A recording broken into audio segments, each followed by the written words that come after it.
குரு திருஅடி சரணம். ஹரே ஓம் சிவசிவ. நம்பிக்கை, தன்னம்பிக்கை, இதை பற்றி இன்னைக்கு நம்ம பார்ப்போமா?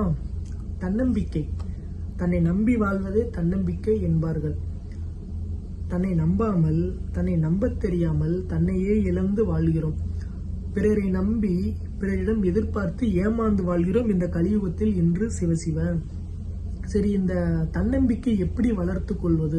முதலில் நம்பிக்கை வேண்டும். யாரு மீது? பிறர் மீது, இறைவன் மீது நம்பிக்கை வேண்டும். சிவசிவ. எப்படி? முழுமையாக, பரிபூர்ணமாக, சரணாகதியும் கூட. இப்பொழுது ஒரு இன்டர்வியூ போறோம், அந்த வேலை நமக்கு அதிகமா பிடிச்சிருக்கு, அந்த வேலை கிடைக்காமல் போய்விட்டது. அந்த நேரத்துல மன வலி இருக்கும் பார்த்தீங்கன்னா, ஒரு துடிதுடிப்பு. அப்பொழுது யோசிக்கணும், இந்த செயலை இறைவன் தான் நடத்துறான் அப்படின்னு ஒரு மனப்பக்குவத்தோட, இறை நம்பிக்கையோட இருந்தோம்னா கண்டிப்பாக அதுவே அவனுக்கு தன்னம்பிக்கை கொடுத்து ஒரு மன தைரியத்தோட ஒரு பாசிட்டிவா வச்சிருக்கும் இந்த மனதை. சிவசிவ. ஆரம்பத்துல கஷ்டம்தான், இப்படி எடுத்துக்கலாம். ஒரு துன்பம் வரும்போது ஒரு 50% மனவலி, மீதி ஒரு 50% இறை நம்பிக்கை.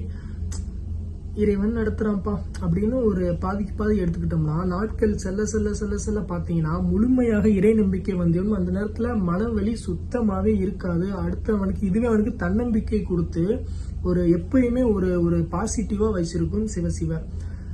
சரி, இந்த கலியுகத்துல எவன் நம்பிக்கை இல்லாமல் வாழ்றான்னு பாத்தீங்கன்னா, எப்ப பாரு தூங்கிட்டே இருப்பான், காரணமே இருக்காது, கவலையா இருப்பான், சோகமா இருப்பான். இவனுக்கு பாத்தீங்கன்னா நம்பிக்கை, தன்னம்பிக்கை சுத்தமாவே இருக்காது. சிவசிவ.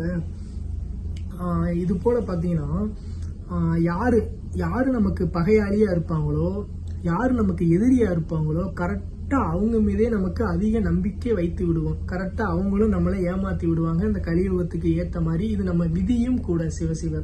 அதனால இன்னொன்னு தெரியுமா, இந்த கலியுகத்துல யாரு தெரியுமா தன்னம்பிக்கையோட வாழ்றாங்க? எவன் ஒருவன் தன்னை உணர்ந்து வாழ்றானோ அவனே அதிக தன்னம்பிக்கையோடு, அதிக தைரியத்தோடு, ஆன்ம பலத்தோடு வாழ்றான்.